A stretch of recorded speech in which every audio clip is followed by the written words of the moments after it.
Créée en janvier 2006, l'Entente interdépartementale de gestion cynégétique de la vallée de l'Orvin est une structure créée en faveur du développement du faisan naturel. Avant toute mesure de gestion, il est nécessaire de diagnostiquer l'état de la population par un comptage. Pour le faisan, cela consiste par le recensement des coqs chanteurs au mois d'avril. À présent, de bien leur expliquer en leur remettant les feuilles, qu'on ne se retrouve pas comme tous les ans avec des problèmes de numéros pas bien mis, etc.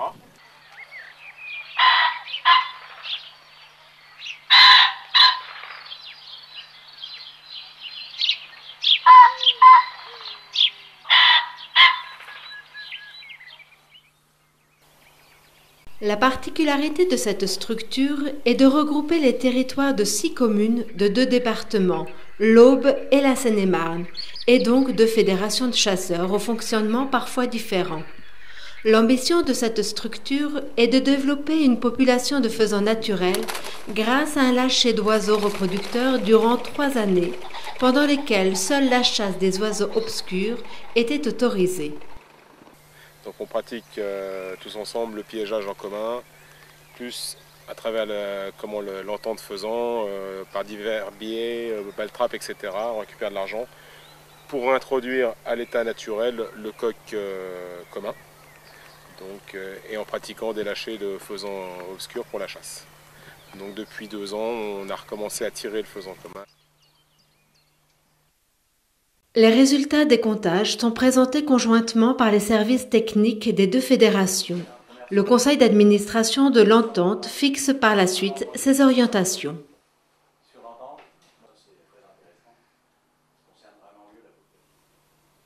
Après avoir quantifié le stock reproducteur, il est nécessaire d'appréhender la qualité de la reproduction du faisan en été. À ce moment, le bureau de l'Entente pourra transmettre aux 2 fédérations ses propositions d'attribution par territoire.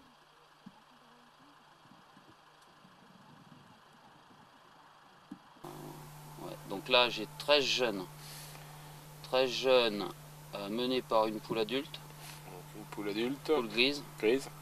Sur les 13 jeunes, tu as 1, 2, 3 obscurs. 3 obscurs. Et là, attends, bouge pas, parce que là, j'ai des coqs justement qui sont bien chamas. Ils sont bien maillés. Ouais, c'est les 12-13 semaines. Donc 12-13 semaines.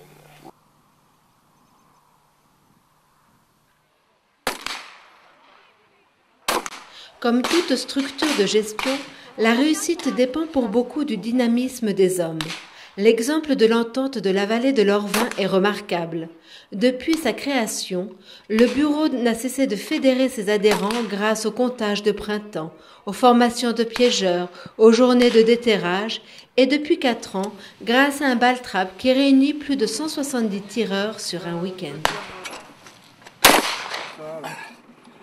Alors là, nous partons pour relever quelques pièges autour des tas de fumier.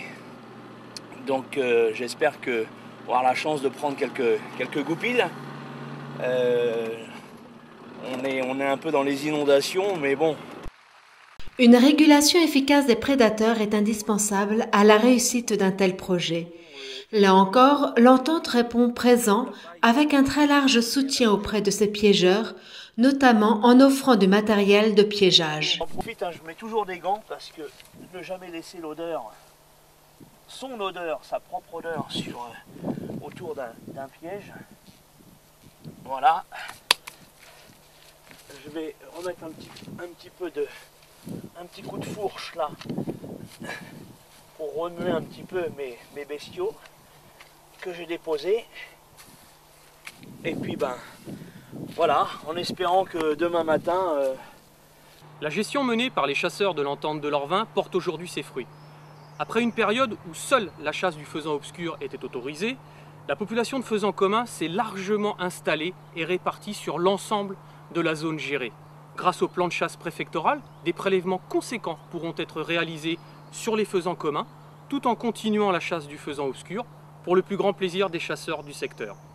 Au-delà de cet exemple et de ces remarquables résultats, ce qu'il faut souligner, c'est que cet exemple de gestion est parfaitement transposable à l'ensemble de notre département, où le faisan a toute sa place. L'entente interdépartementale de gestion cynégétique de la vallée de l'Orvin est l'exemple même de la chasse de demain. Des chasseurs responsables qui s'inscrivent dans une chasse-gestion durable et pérenne.